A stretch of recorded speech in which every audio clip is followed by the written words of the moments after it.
off the set. Every day get challenged, no trades or talents. Barely scraped by, he found faith to balance a straight line and pace, feeling worn and gray.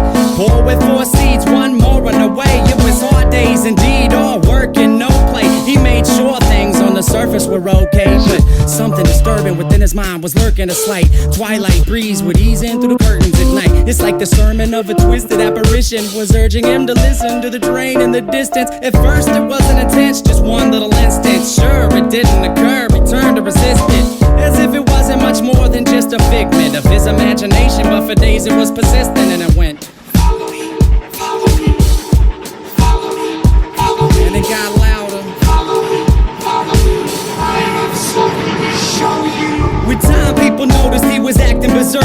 Granny got a call saying he was absent from work, and that was the first. She ran to the pastor at church to ask him what was up with this disastrous curse. But bad with the worst, he came back 3 days after, no money in his wallet and his shirt on backwards. Stumbling walked awkward, he called out for his daughter. Right before he split, the last lesson he taught her was this: if you ever have a son, let him know that his granddad loved him. But by the time that he's grown, be sure the seed is sown deep down into his dome. Don't ever walk to the train tracks alone. With that, he backed up, reached out for his jacket, told her not to act up, and cracked up laughing. After all that happened, he left never to be seen. 15 years later, it's when my mother had me.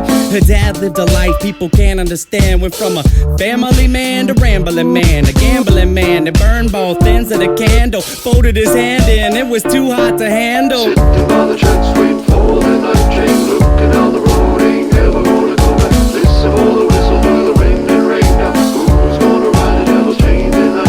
Sitting by the tracks waiting for the night train, looking down the road, ain't never gonna go back. Listen for the whistle, through the wind and rain now. Who's gonna ride the devil's train tonight? When I was a top, my mom's dropped fables and stories to warn me of the dangers that were laying before me. To keep it interesting, she would hide the lesson, to guide my direction, provide the right message. In time I developed a sense of her embellishments, hence I was rebellious against what she was telling me. When I was a teen, I pretended that my demons were friends. I defended their place, yo, and that was the case. Slurred speech dripping off of my face. The world creeped as I slipped to the awfulest place you could imagine. Not the average things you see on acid. My granddad bloody hovering on a speaker cabinet, laughing in a raspy tone, covered in maggots. A snack on his mass to the bone, I couldn't grasp it. Did it double dismount off of the couch, flipped out, broke the closest window I found, then I dipped out. Suddenly I discovered little voices mumbling up in my head. It had me wondering, what was it my mother said back when I was younger? It had my brain racked as I stumbled off of the night towards the train tracks. Sitting by the tracks waiting for the night train, looking down the road.